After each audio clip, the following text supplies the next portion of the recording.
We become what we think about. Now let me say that again. We become what we think about.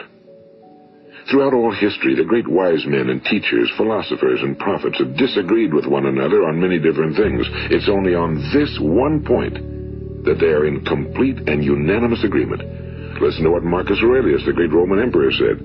A man's life is what his thoughts make of it. Disraeli said this, everything comes if a man will only wait. I brought myself by long meditation to the conviction that a human being with a settled purpose must accomplish it, and that nothing can resist a will that will stake even existence for its fulfillment. Ralph Waldo Emerson said this, a man is what he thinks about all day long. William James said, the greatest discovery of my generation is that human beings can alter their lives by altering their attitudes of mind. And he also said, we need only in cold blood act as if the thing in question were real, and it will become infallibly real by growing into such a connection with our life that it will become real. It will become so knit with habit and emotion that our interest in it will be those which characterize belief.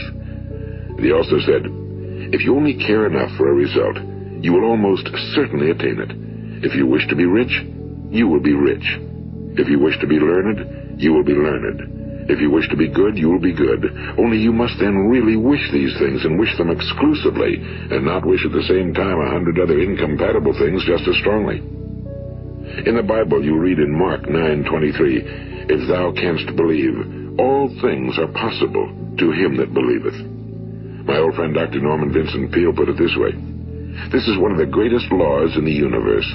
Fervently do I wish I had discovered it as a very young man. It dawned upon me much later in life, and I found it to be one of the greatest, if not my greatest discovery outside of my relationship to God. The great law, briefly and simply stated, is that if you think in negative terms, you will get negative results. If you think in positive terms, you will achieve positive results. That is the simple fact, he went on to say, which is at the basis of an astonishing law of prosperity and success. In 3 words, believe and succeed. William Shakespeare put it this way, our doubts are traitors and make us lose the good we oft might win by fearing to attempt. George Bernard Shaw said, people are always blaming their circumstances for what they are. I don't believe in circumstances. The people who get on in this world are the people who get up and look for the circumstances they want, and if they can't find them, make them. Well, that's pretty apparent, isn't it? And every person who discovered this for a while believed that he was the first one to work it out. We become what we think about. Now, it stands to reason that a person who's thinking about a concrete and worthwhile goal is going to reach it, because that's what he's thinking about, and we become what we think about. Conversely, the man who has no goal, who doesn't know where he's going, and whose thoughts must therefore be thoughts of confusion and anxiety and fear and worry, becomes what he thinks about. His life becomes one of frustration and fear and anxiety and worry. And if he thinks about nothing, he becomes nothing. Now, how does it work? Why do we become what we think about? Well, I'll tell you how it works as far as we know. Now, to do this, I want to tell you about a situation that parallels the human mind. Suppose a farmer has some land, and it's good fertile land. Now, the land gives the farmer a choice.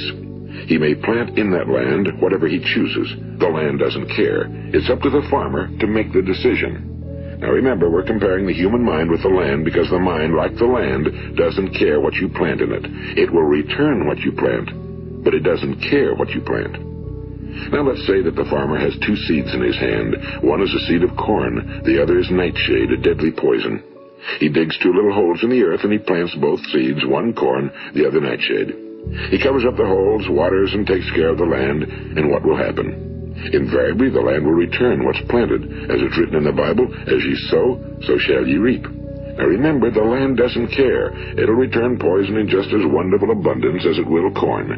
So up come the 2 plants, one corn, one poison.